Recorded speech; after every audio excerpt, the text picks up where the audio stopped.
All right, everybody, we're back today for another episode of Brushing Them Back with Colby White. We have braved the elements today. We tried last week to get this thing in, and I was worried about equipment failure in the heat, and then I had internet problems, so we had to push it back to this week. Our guest today was kind enough to come back, and let's try it again. So I do appreciate that.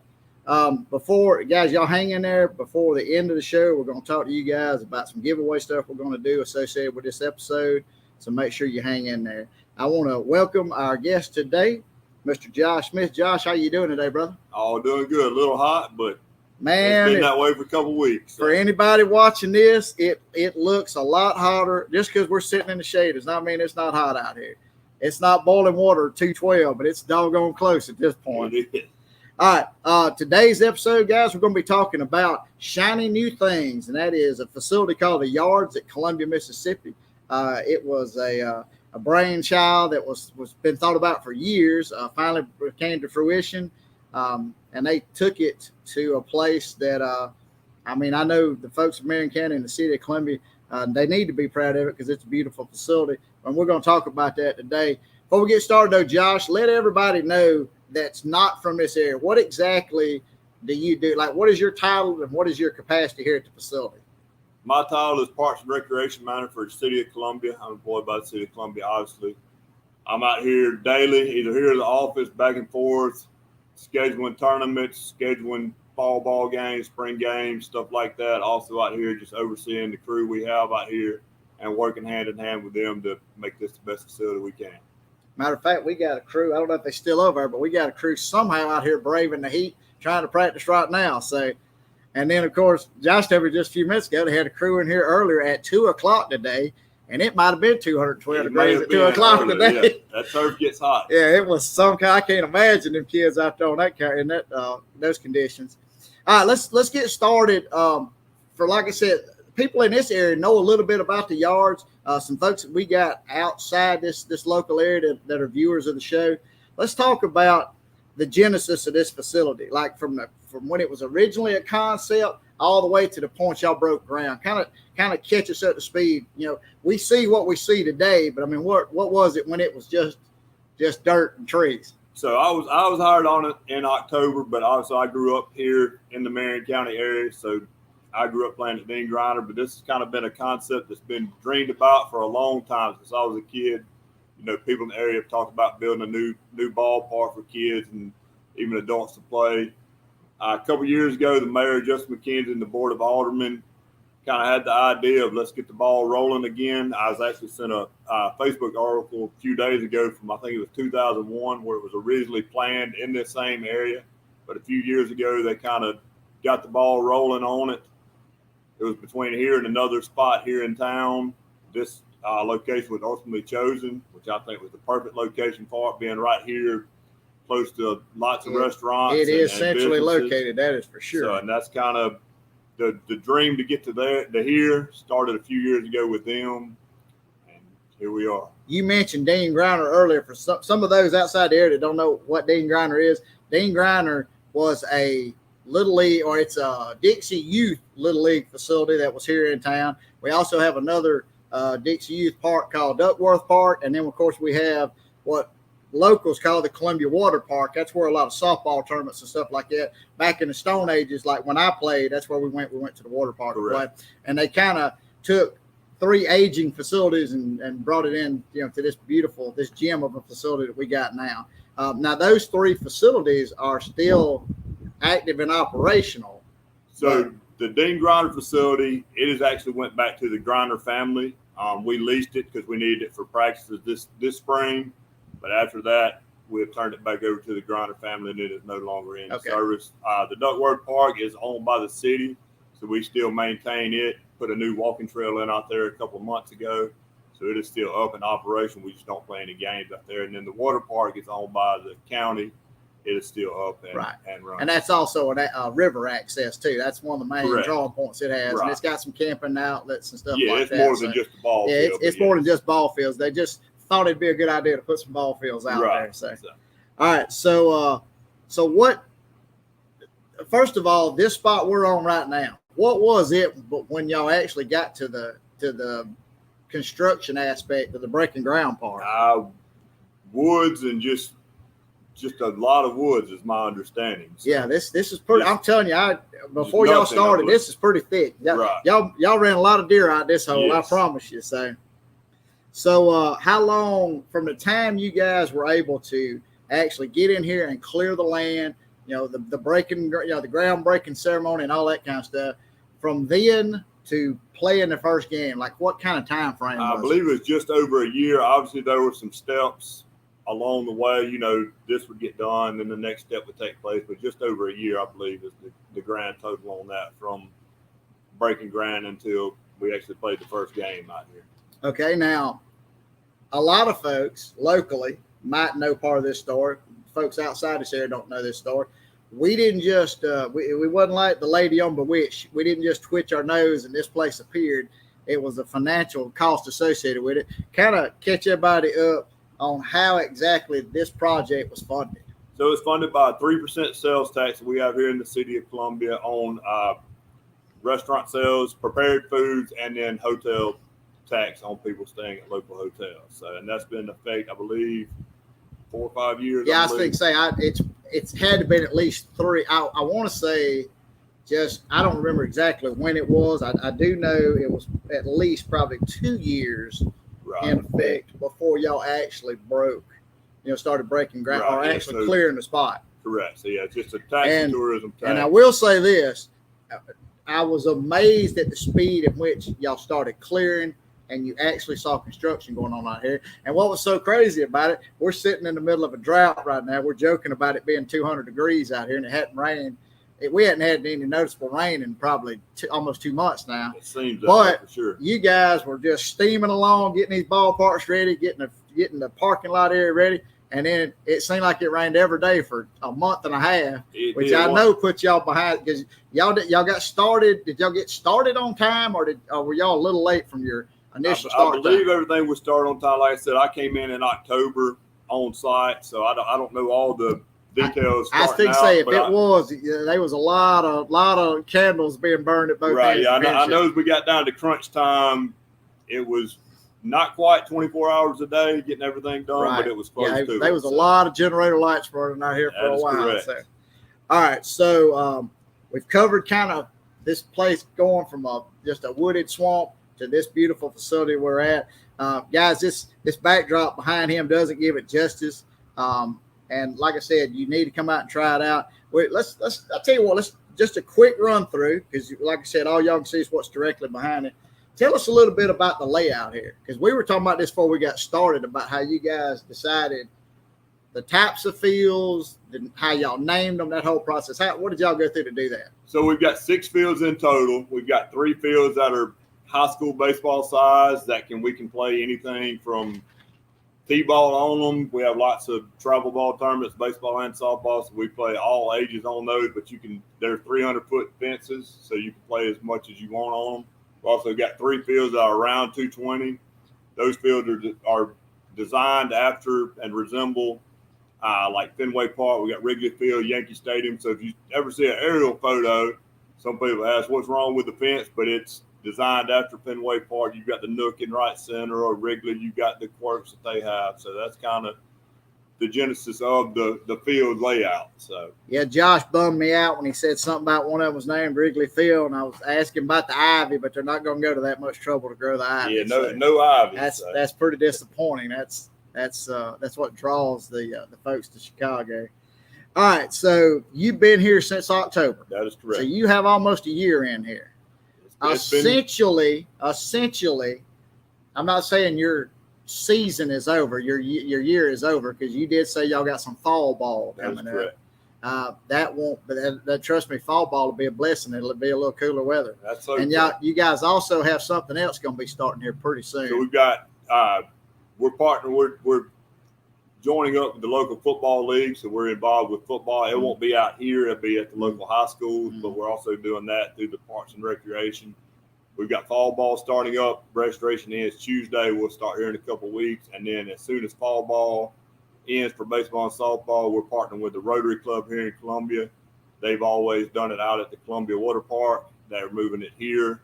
better location, better facilities, and all that. So, and Well, that'll now run. the fall ball, that's baseball and softball, That'll right? be baseball and youth age, softball. baseball and Correct. softball. Yeah, be the same age as we played this past spring. So. And the reason that you're partnering with the soccer, with the Rotary Club, is because why? Because there's an expansion project. The next phase of the whole dream is to have a soccer complex kind of across this way. It's going to be called the pitch, which those of you that are familiar with soccer it's what they call a soccer field, I guess, in Europe, overseas. So that's the reason for it being called the pitch. But yeah, that's phase 2. We've done some general work over there.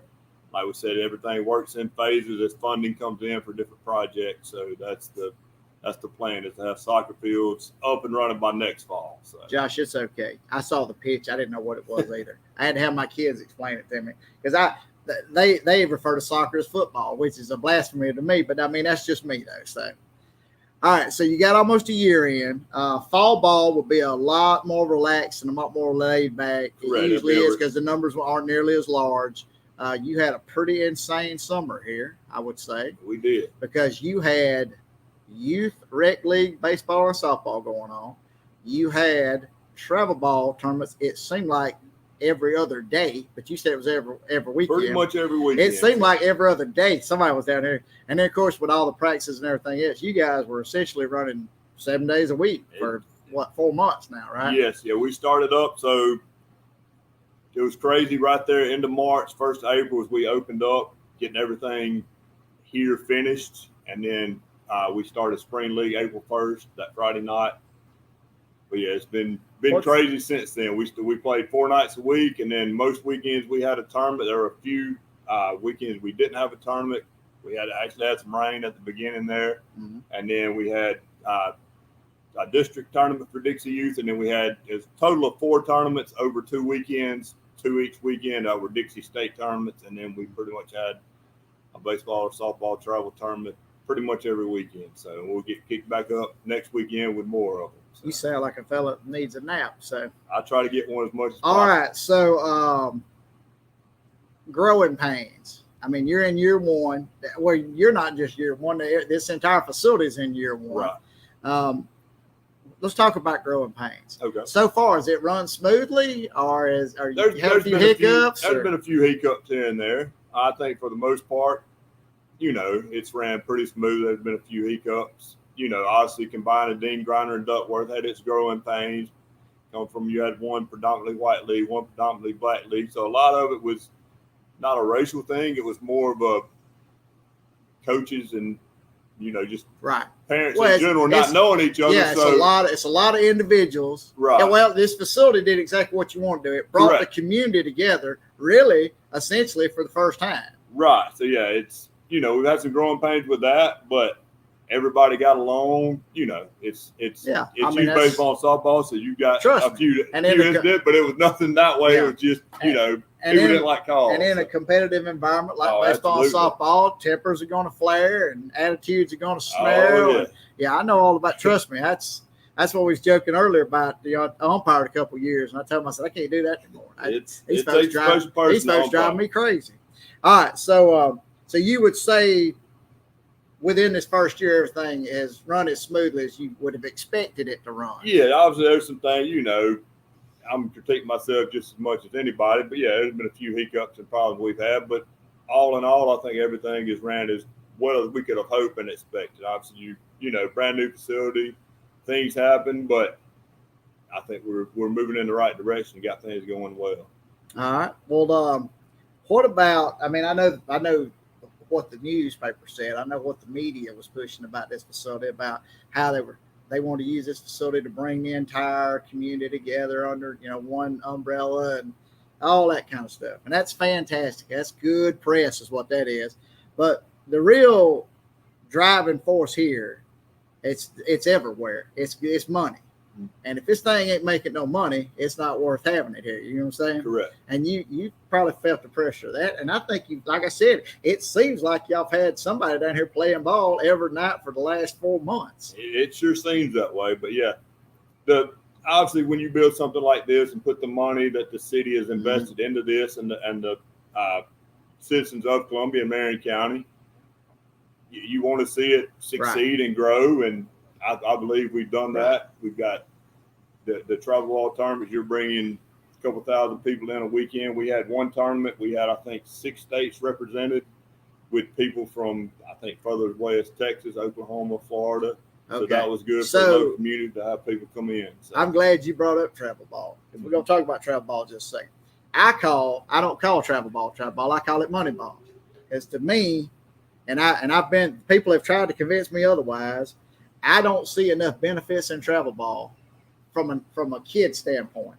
I'm not talking about the industry. Right. God, I truly understand how the industry works. I don't see enough benefits for a child to play 100 games a year. That doesn't make any sense to me, especially a young child.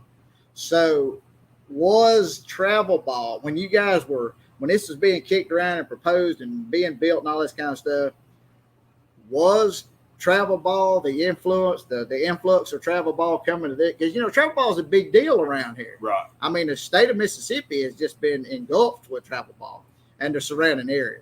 And I understand from a financial standpoint, travel ball had to been a driving force to put this facility here, centrally located to the highway, centrally, to the major highway, centrally located to the hotels and the restaurants and all that kind of stuff. So do you personally believe that the influence of the travel ball this year and forward is going to continue to drive this facility's success? I believe so. Obviously, to me, you have to have a strong rec league for something to grow, and it's kind of a give and take. You gotta see both sides and be willing to work together between the local recreational league, which we have. We've got a great one. We had numerous teams. We had one state championship team this year, a couple of teams that finished runner-up at state. So you have to have a strong rec league, and then nowadays you have to. I say you have to, but it helps out the kids in the long run to play travel ball, like you said. I believe. Well, it's small community. I understand the concept of why you do it. Right. Yeah. The small community kids don't get the looks that the larger urban areas do. And to compete at the high school level, obviously we've got 4 great high schools here in Marion County. And they're each competing for state championships every year, district and state championships in baseball and softball, well as football and basketball. So don't forget archery for those CA fans. That's right. Hey, every school's got archery. Right. Can't everybody be Mike Barber there? Right. So, hey, Mark, I'm not going to charge you for that shout out, brother. All right. So let's talk about some crowds. Okay. Because like I said, man, there was days I passed this place and they were parking out. Now the access road in front of this place it's actually a connection road between one of the busier streets in our town and the street that takes you to Walmart, which, all roads lead to Walmart. I don't know if you know that or not. That's the city designs that way on purpose. So it's a connector road. It's already a pretty busy little street to start with. But then you guys put this facility here and you drive through here trying to cut some traffic off, and you'd have people parked on both sides of the road and the parking lot entirely full. So let's talk about some numbers. First of all, we'll talk about rec league numbers, softball and baseball. But we're not going to count the opening weekend stuff, because you got the grandmas and grandpas and the great grandpas and all that. I'm talking about a regular week total. What do you think was one of the larger totals? Just an estimate. I'm terrible at guesstimate numbers. Come on now. But I know early in the season, the season you have lots of, and the difference in a rec ball league versus travel ball is convenient for everybody. Right. It is convenient for aunts and uncles and grandmas and grandpas and cousins and friends from school or teachers to come out and watch. So we had huge crowds every night. We've got 6 fields. We run 2 to 3 games a night on each field. So we'd have anywhere from 15 to 18 games. So you probably had would it be fair to say on any given night you had 1,500, 1,800 folks up there?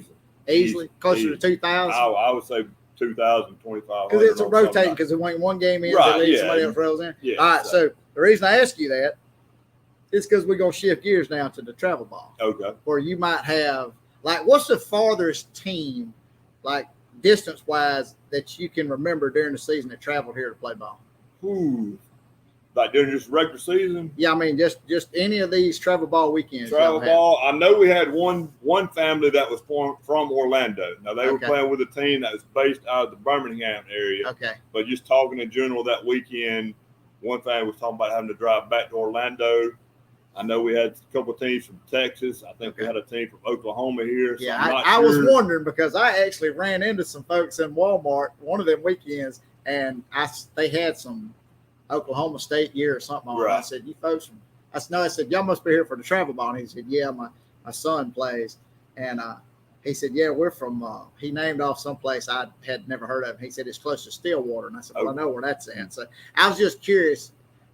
Because we were talking about travel ball bringing folks into the area. Right. Oklahoma's a long way from here. Right. Now, Orlando, Florida is a long way from here. That's correct. Most of the tournaments we have are more, I would consider, local. Most travel teams are going to go from around 2 hours away, no more than 2 hours. So you're looking at Mississippi, Louisiana, parts of Louisiana. Right. Yeah, we'll get things. Some parts of Alabama. Which I tell you, Birmingham, that's a haul. That ain't no, right. Yeah. That ain't no quick trip. We get a few teams out of the Mobile area. Yeah. A couple of from like the Pensacola area. We get a good bit out of the Hammond and Slidell area coming over to play. What's the largest number of travel ball teams you had in a tournament here during the year? I'm not positive exactly, but around 30 is around the max that we could comfortably have on a weekend and get everything done at a decent hour. Mm-hmm. So I think one had 32 or 33, which is that's a crazy number. It is. That must have been the weekend it took me an hour and a half in Walmart to get checked out. That must have been that weekend. Yeah, I appreciate that, Josh. I really do. I already hate going to Walmart as it is. Hey, I had you just come up here and hang out all day. That's what I'm saying. I don't even know why. I should just come up here. They probably was less people here than there was in Walmart when I went in there that day. All right, so what's like as fall ball begins and things kind of wind down? When I know this is an ever evolving process here, y'all always having to check stuff, and with this little drought we got right now, grass is the surfaces got to be an issue. Right. I know there's turf on the fields, but everything here is not turf and concrete. So I know when does the season ending checklist begin, where you guys start going through stuff? I guess there's always something to do. Always, but we kind of finished up summer ball. Kind of have August is kind of a down period for travel ball, and obviously our schools are starting to start back. Right. So we kind of had a break after spring baseball, after the rec season. We had some all-star teams we kept up with, and they were practicing out here on a nightly basis. We had somebody practicing, getting ready for the next tournament. But we've kind of had a down period to give us a chance to catch up on some things out here. Obviously, you probably can't see it right now. We've got irrigation running on a couple of the fields, trying to keep the grass alive. Yeah, if y'all see steam in the background, it's the water trying to run. So, but right now we're kind of just in a maintain mode, and just obviously with a new facility, we've got things that aren't perfect yet that we're trying to get there. But as we begin fall ball, we'll be out here more at night with the fall ball, and so there's a maintenance time. And then you've got games and stuff as well. Okay. All right. So you talked a little bit about expansion of the property in the future. You talked about soccer and all that coming in. You guys are actually going to offer soccer here, even though that part of the expansion is not complete. That's going to be done here on the fields. Right. Y'all going to utilize the fields. Correct. Yeah. Partnering with the Rotary Club that has ran the local soccer league for as long as I can recall. I was going to say they've been running. I'm over 50 years old, and I remember they've been doing it. I say forever. So we talked with them. They asked if they could bring it out here. Obviously, there's some thoughts about. Obviously, those of you familiar with the Columbia Water Park, that becomes a dust bowl when they do play Rotary soccer out here. But our thoughts are we'll be able to move the goals around as needed, run the irrigation as needed to minimize the wear and tear on those fields. So, but we could think it'll be great. Rotary Club thinks it'd be great to have that out here. Well, the concession stand open every night. Obviously, you got local restaurants here in town. You've mentioned numerous times it's close to Walmart, so it's close to everywhere. I'm telling you, this place is centrally located. So, and the crazy thing is that this has been true for as long as I've been alive. The lifeblood of this little town is right here sitting on this highway, which is Highway 98, which runs right through the middle of us. And if you're sitting out on this highway, you can survive. And I don't know where the other proposed location was. But if it wasn't right here close to this highway, I don't know if it would have made it. So. Right. Yeah, it's definitely the ideal location here in the center of town and the county. So. All right. So you have a timeline on? You said phase 2. Yeah, phase 2 would be does that mean there's a phase 3?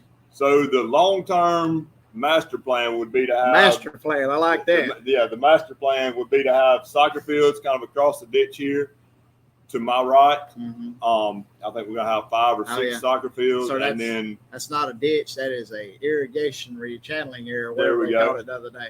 It is dry right now. It is. Yeah, it is bone dry right now. There is no.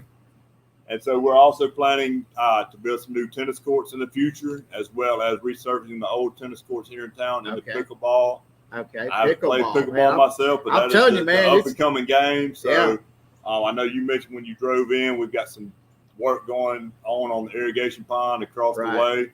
Plans are to kind of, and you can see where they've shaped some of the like berms up so that you can have fishing piers. Right. And there's also going to be a 5K cross-country trail. Okay. Got a loop around it and kind of connect all the facilities together. Now, where does that fall into phases? I guess that would kind of be phase 3. It's kind of just all works together as. So phase 2, give us an idea just from the few times you've got a chance to sit in on the meetings. Phase 2, what's the timeline on that? Like, we hope to have the soccer field up and running by next fall. So fall, next Rotary the pitch will be wide open. That is the goal and that is the plan. So. Here's the question.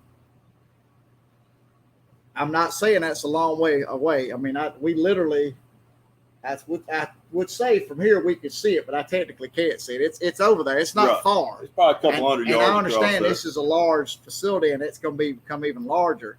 So does that mean part of phase 2 is an expansion of concessions and vendors and all that kind of stuff? So all that, we have not worked out all the details yet. There will be a bridge going across the ditch that'll connect the two parks. But yeah, we will have a concession stand and bathrooms and all that. I was fixing to say, because that's going to be a nice little walk. Yeah, it'd be a nice little walk. If you're on the far side of the pitch, that's a nice little shot, especially in weather like this. Oh, no doubt.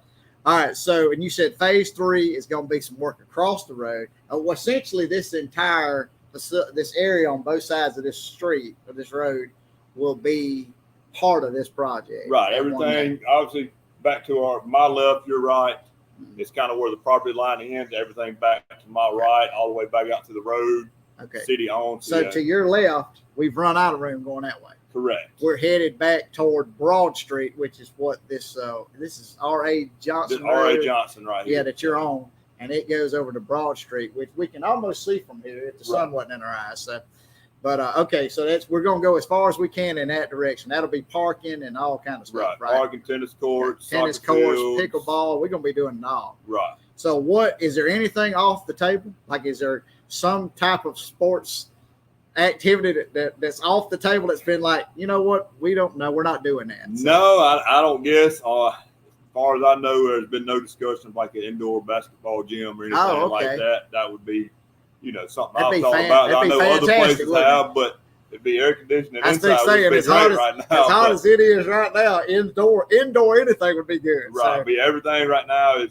soccer is the next phase, and then tennis courts, and then redoing those old tennis courts and the pickleball courts, and then the cross country trail. All right, that sounds fantastic. So here's a curiosity question I got. Right. So when you sit in on all these planning meetings, like, I mean, you run this facility, you're here every day.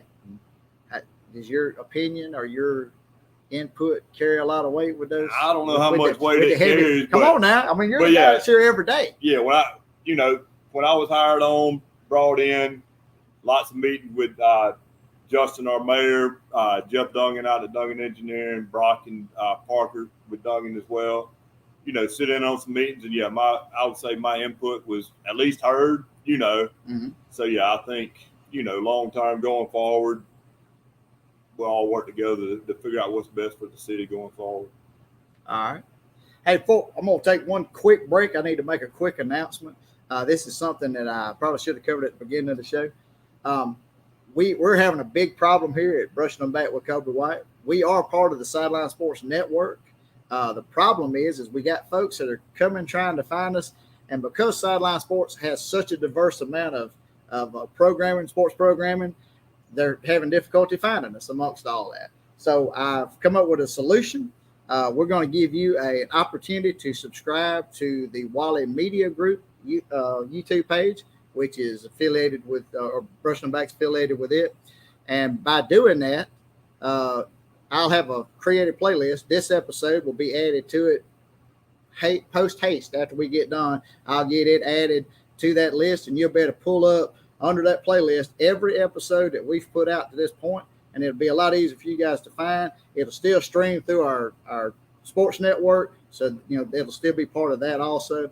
But we're just trying to make it easier because we want to give every viewer we got the opportunity to catch interesting and engaging guests like Josh Smith and a lot of other folks we've had on here at this point. So sorry about that, Josh. I hope I didn't knock you off your trail. Oh, you good. Look, guys, for anybody that wants to go ahead and subscribe to Wally Media Group, I'm fixing to put up the subscription link in the comments, and you also can find it at the bottom of the episode notes. And if you subscribe, everybody that subscribes between now and through the episodes that we run through the end of this month, we're going to be giving away a game-worn Colby White Tampa Bay spring training baseball cap. And if you'll hold on to October when he gets back, we'll get him to sign it and send it out to you. And for everybody that actually subscribes to the channel today or tomorrow, we're going to be giving away two, if you'll hold those up for us, just say, we're going to be giving away two of the Yards baseball caps, the trucker style baseball caps. He had a little merch laying around. I said, you know what, it'd be fantastic if we give an opportunity to get the word out about the Yards, and what better way to do it is to wear the words. That's what we're going to do. So we got 3 different styles. If you guys subscribe, we pull the winner. You let me know what color you want, blue, red, or gray. We'll get that to you, and we're going to give 2 of those away. And at the end of the month, we're going to give away that Tampa Bay game-worn, spring training game-worn cap that Colby wears. So now that I've done all that shameless promotion, let's jump back into the show now. All right, we were talking about expansion of the property. Hey, this is the best time in the world to talk about the people that make this place go. So let's give a shout out to all the support staff here at the Yards at Columbia, Mississippi.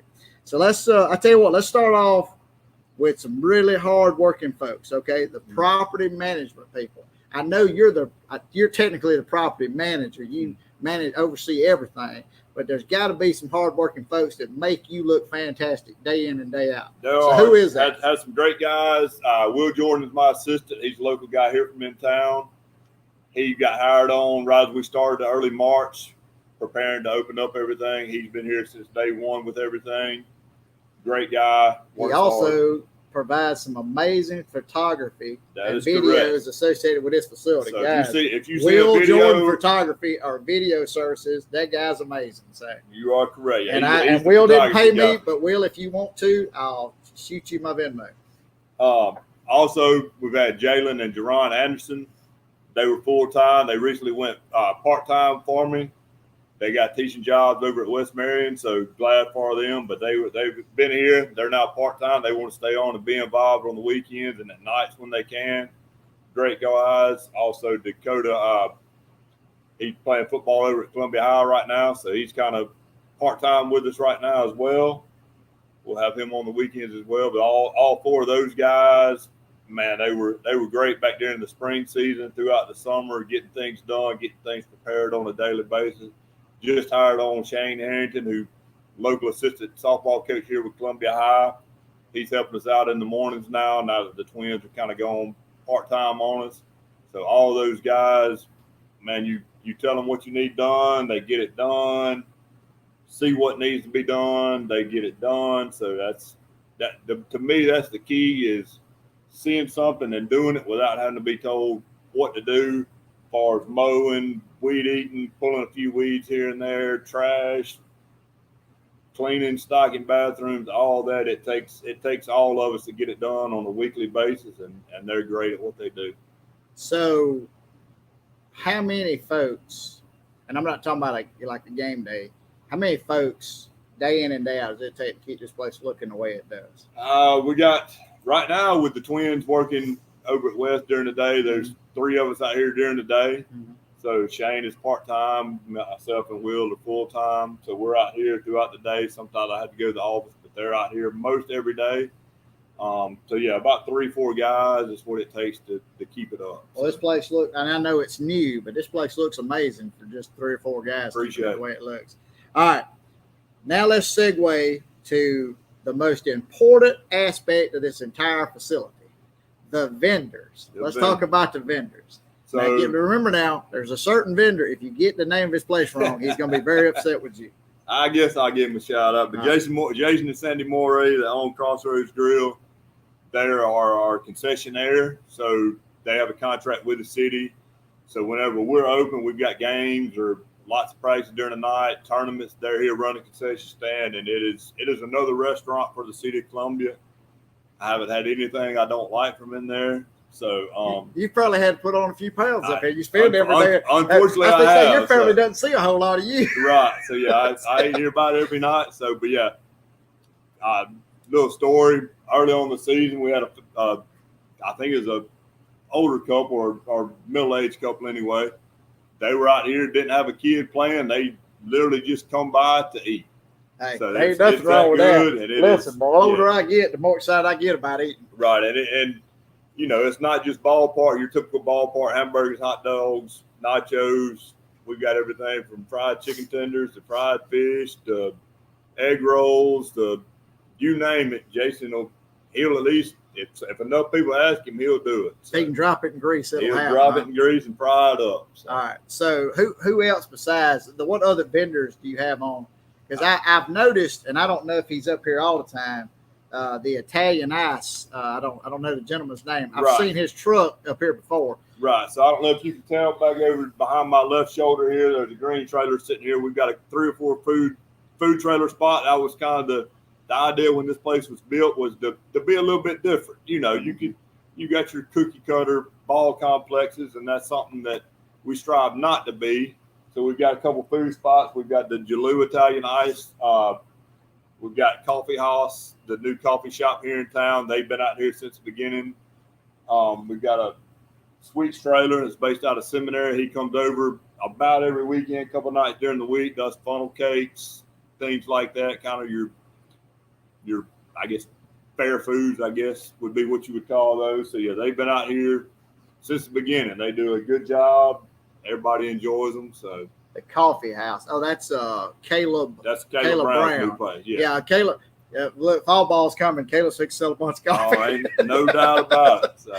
All right, so that covers your vendors on your weekend, week out. All right, so and I don't know how many folks you have to bring in on a. The reason I'm asking this question is because I have an event security background. I work for a company to where we did events just like this, larger scale, colleges and stuff like that. But I know what an ordeal an event day was. So tell me, kind of walk me through.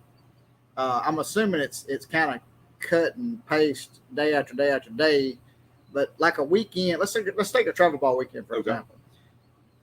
What's a typical day? Like, when does it start? I'm scared to ask when it ends, but I mean, when does a typical event day start? When does it end? And kind of what's involved in that whole process? Like walk us through what you go through every day on an event day. Okay, so just say a typical travel ball Saturday. Most travel ball tournaments are going to start at 9. Every night, and then you'll have one start at 8 or even at 10. But just say at 9 o'clock. So usually we're here 6:30, 7 o'clock, depending on if we had games that previous night on what else needs to be done. We'll usually walk the facility, just make sure that everything's in shape, grab a backpack blower, blow off the bleachers, pick up any remaining trash that we see, just double check the bathrooms. Like to have everything done. People usually start rolling in about an hour before their first game time. So we like to have everything that's close to being ready to go by then. And then throughout the day, we just make sure trash cans are emptied, bathrooms are stocked. To me, I've got 2 girls that play travel ball themselves, so we've been to lots of places. To me, everything sees your facility when they walk in, but the 2 things I always think that people are going to remember: if the bathrooms are dirty and not clean, or there's trash piled up everywhere, that leaves a lasting impression. It doesn't matter if it's early in that morning or at 12, 14 hours later. That's all they remember. Right. So, yeah, that's to me, that's the 2 big keys during the day. Obviously, you've got trash under bleachers that you really can't get to during the day. But, if you can keep the trash cans where you can still put trash in them. So I know, like the vendors, for example, like Jason and his wife, for example, they have to be here earlier than most everybody because they got right. Jason sometimes. So when do your vendors and all have access themselves, or do you have to be up here to access them, or what? How does that work? So Jason and Sandy have access. He has the key to the gate. He has the key to the concession stand door, so he can get in there. But if he didn't, you'd have to be up here. Right. Yeah. So most. You literally would be living in your office. Right. So yeah, he meets us here most Saturday mornings. He's here thawing stuff out, getting things ready. Yeah. So and then, I can imagine from a food preparation standpoint, it would have to be. Right. I can't believe it. I didn't realize. I don't follow travel ball enough to know. I didn't realize the travel ball tournament started that late. I figured they started as soon as the sun came up. No, about 9 is probably average. All right. So as an observer, I got a question. I have a curiosity question because, like I said, I don't follow, especially travel ball, for example. So I know the rec league stuff. I know that sometimes at one point they took up money at the gate when you first came in, like opening weekend, right. And then they transitioned to like selling some kind of plates, some kind of chicken plates or something. I remember all that. What? And then the travel ball and softball and all this other stuff you have coming in. I know it's probably all different. What's the does everybody just come in? I mean, you generate the money off concessions and stuff like that, or are these events ticketed, or is there admission fees? Or so rec ball, we charge for opening weekend. That was a small, I think it was $3. It may have been $5, just a small little fee. During the weeknights, we don't charge anything. Mm-hmm. Travel ball tournaments, technically the tournament directors rent the facility from us, so they do charge a gate fee for those, and they run the gate, and we just help out as needed. Yeah. So you don't have to have game day staff, associated with all that. Right. Yeah. Y'all don't have them. They essentially rent the vehicle. They rent the facility, and you just up here make sure they don't destroy it. Pretty much. All right. I'm just curious how that operation works. So, because I know I knew that with the amount of money being spent in travel ball, I knew there had to be some type of way that the money was being generated. So, okay. All right, so we got everybody covered. You got the name right, so Jason won't be mad at you. Boy, I'm glad you didn't call him by them initials. All right, so what about you've been at it long enough now? I'm going to ask this question. So, has the realization of the expectations kept pace with the vision of this project? Like you named off a lot of stuff earlier. I mean, a lot of stuff. So we're literally in the toddler stage of this process right now. But had the expectations to this point, and I'm only going to ask you from the time you came on board. I'm not going to try to ask you to speculate like the city officials. Speaking of city officials, you should shout out a few city officials before we get out of here. Because if you don't call the mayor's name, he might shut this. I thought I mentioned Justin's name. He might shut this place down if you don't call his name. I asked if he wanted to come out here and speak today, but Justin McKenzie, our great mayor here in town, he just got back from a trip to Detroit this past week, learning about some things go on in different cities and whatnot. Right. But he's been amazing to work with. Our board of alderwomen, they're all great to work with. Maria, city clerk, great to work with. So yeah, from a city standpoint, dealing with that, everything is great. Everything, great vision. Ask for something, they get it done. So it's a great partnership with them. So I just didn't want you to lose your job by not shouting out your boss. Absolutely. Because I mean, they be somebody new in that red shirt when I talk to them next year. So, all right. So, do you think the expectations at this point have been realized, or would you consider yourselves on pace for this project's vision? I believe so. Yeah. When I was hired on, obviously,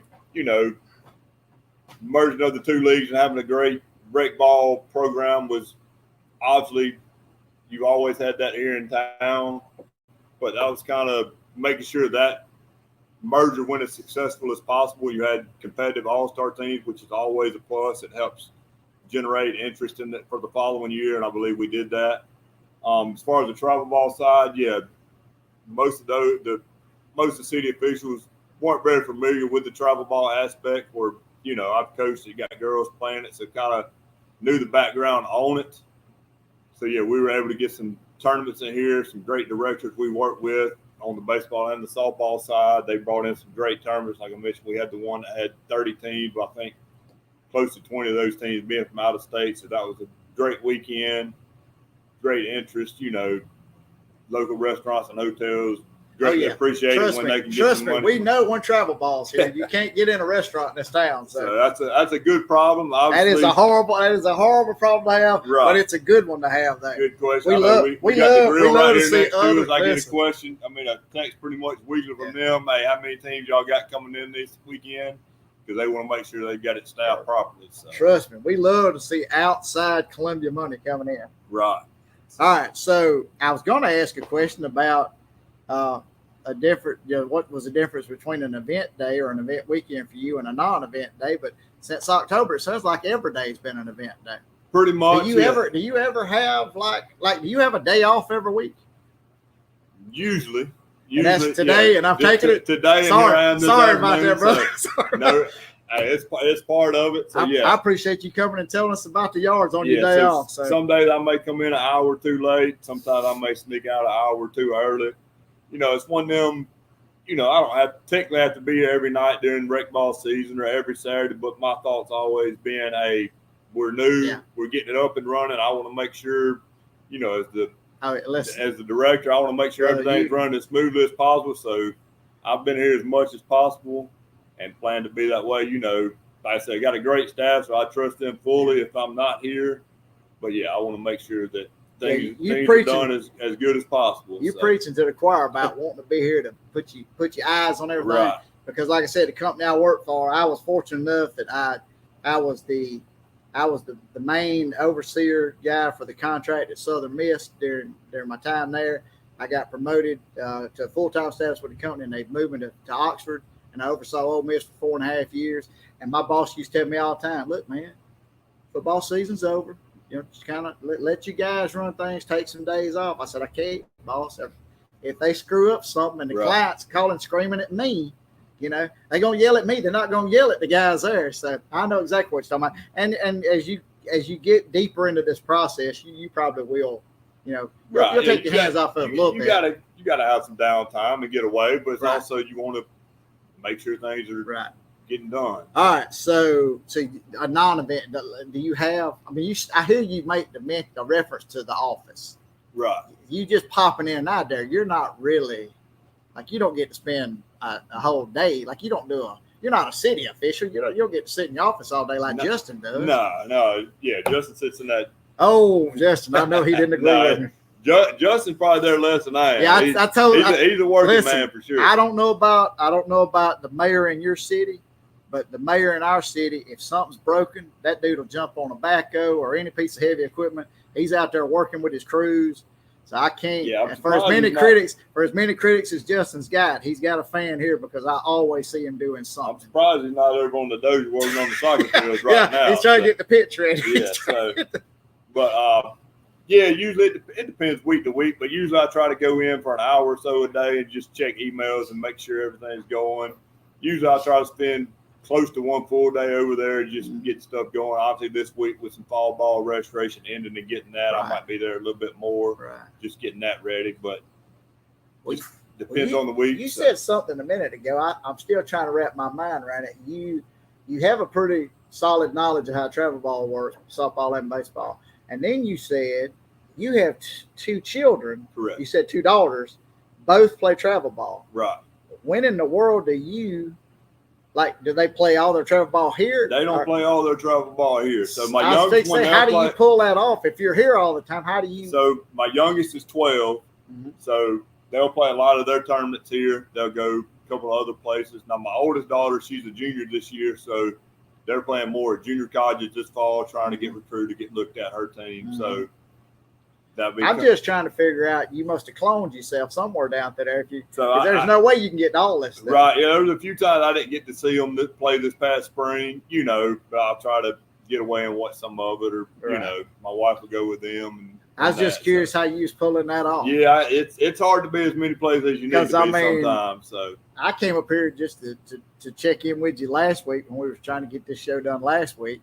And you were running around here doing 1,000 different things, and in and out of every room. And, you're trying to keep Jason straight, keeping him working, which I know is hard. That's hard. It's a hard job. Jason, we love you anyway, big guy.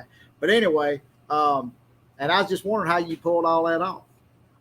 You the second hardest working man in Marion County, I reckon. Maybe so. Well, Justin, I haven't seen you on any heavy equipment yet. Right. Now, if I see you on a backhoe or something, I might have to bump you up a notch. So, all right. So, what about? I know you said you work for the city. You fall your department? You fall under the what with the city? What's your Parks and Recreation? Parks and Recreation Department. Yes. Okay. So, tell us a little bit about. First of all, I didn't even think to ask you this. Social media associated with this facility. Right. Do we have social media set with this, or because it's owned by the city, it runs through? So we have our own separate Facebook page, which is Columbia MS Parks and Recreation page. Okay. We'll post links like for our fall ball sign up, where we share the Rotary Club's soccer sign up, football sign up. Usually we'll post. Will does a great job posting local tournaments, stuff like that we've got coming in. So for the observant folks, that they're not stealing that, they're just taking it somewhere else. So, all right, so that's Facebook, found at Columbia, Mississippi Parks and Recreation. You also can be reached through what your email address is, Josh at Parks and JSmith at cityofcolumbiams.com. All right, and then while we got you on here for the local folks listening, how can they? You said you got fall ball registration coming up. Where is all that information? Right, it'll be on our Facebook page. I believe it's also shared from the City of Columbia's page as well. They can come by City Hall tomorrow or Tuesday if need be, and pick up a registration form there as well. All right, so Josh, kind of sum up. Let's see, October. What are we in? August now? September. You're 10 months in. Sum up in 2 or 3 sentences what this first 10 months, what this whirlwind's been like. Crazy and busy. Crazy and busy. Yes. Yeah. Now, had they actually completed the facility when you were hired? No, when I got hired, I thought they were still pushing dirt when you were hired. Right. Yeah. The building was up. It wasn't finished. The fields were built. Most of the fences were up, if I recall. None of the sidewalks, none of this you see in here was completed. So you were boots on the ground from day one, like you were out here. Back and forth, kind of getting some, just making sure. Yeah, I would come by. I didn't have anything to do with overseeing. Did we even mention who did all that? I believe we didn't. So yeah. Yeah, we better get that shout out because they did a fantastic job. So he's trying to get fired, folks. Yeah. Weir Bonner was the architect on this, and then Coderay Construction. They're the ones that built it. Duncan Engineer, the engineers on the project, they oversaw it. I dealt mostly with Jeff and Brock and Parker with Duncan. If I saw something, I would talk with them, met with them. Now, Duncan is a local engineering firm here. Correct. They got a few locations, but they're based out of Columbia. Yeah, you got one. Coderay is based out of where? Coderay is based out of Hattiesburg, I believe. Maybe Laurel, maybe their main office. I think their main office in Laurel. So yeah, they did the football field here at Columbia High. Right. They've also got the contract. And then the architect, where are they based out at? Jackson, I believe, is where they're out of. Well, look at us, man. We covering everybody. Everybody. So, what was the architect's name again? Weir Bonner Allen, I believe it. Okay. I know that name sounds familiar. I feel like they did some of the drafting projects for something maybe that went on in Starkville. I want to say they were involved with when they redid the Noble. Oh yeah, that's it. Maybe that's what it was. Maybe I knew that name sounded very familiar. Hey, we could be wrong. We've been wrong before, but hey, if we said it, it's on the internet now. It's got to be true. All right, so we got your social media information in. You got your announcement in for fall ball registration. You said that soccer stuff's going to come a little bit later. We will be playing it here, and you got the Facebook page. Any other way that first of all, if anybody's got any complaints about this place, don't call Josh, call Justin McKenzie. And if I can find it, I'll post his cell phone number in the comments. No, I'm just joking. We're not going to do that. He gets enough complaints already. Call Josh if you got issues. Josh said he'll fix it. Yeah. And especially if you want to book this place. He said he'd love to book this place up. What's the goal? Like, what would be, I know I'm going to say something. 52 weeks out of the year, you definitely don't want to. Y'all don't want to book this place 52 weekends a year. It would be great. But you got to have some time to work on the place. So. Right? Yeah. I'm saying there's not going to be a downtime. Y'all are just going to kind of work around weekends and stuff that you don't have. There's obviously some give and take, and there's some built-in downtime. Obviously, you your cold weather months, November, December, January, kind of be considered slow months out here. Y'all be doing isn't that soccer when they do that when it's freezing cold? Well, the rec soccer league will run pretty much in I October, say because I've been to a few of the soccer things and I feel like it was freezing when we were there. So so the high school soccer I believe is more December, January, but we'll be done with that by then. So but the idea would be is 52 weeks out of the year. Right, yeah. Josh said he needs a job, he's got to work. Yeah, so but Josh, brother, I can't thank you enough. Came out here and braved these elements on your day off. You know, I'm over here sweating like crazy. I know you're burning up. So, but hey, you're used to it. That's what I told you, man. Skinny folks don't get affected by this heat like the big boys do. So, can't thank you enough for being on here. And guys, remember, if you subscribe, we're going to be giving away the Yards merchandise, and we're also going to be giving away that Colby cap. Get yourself subscribed.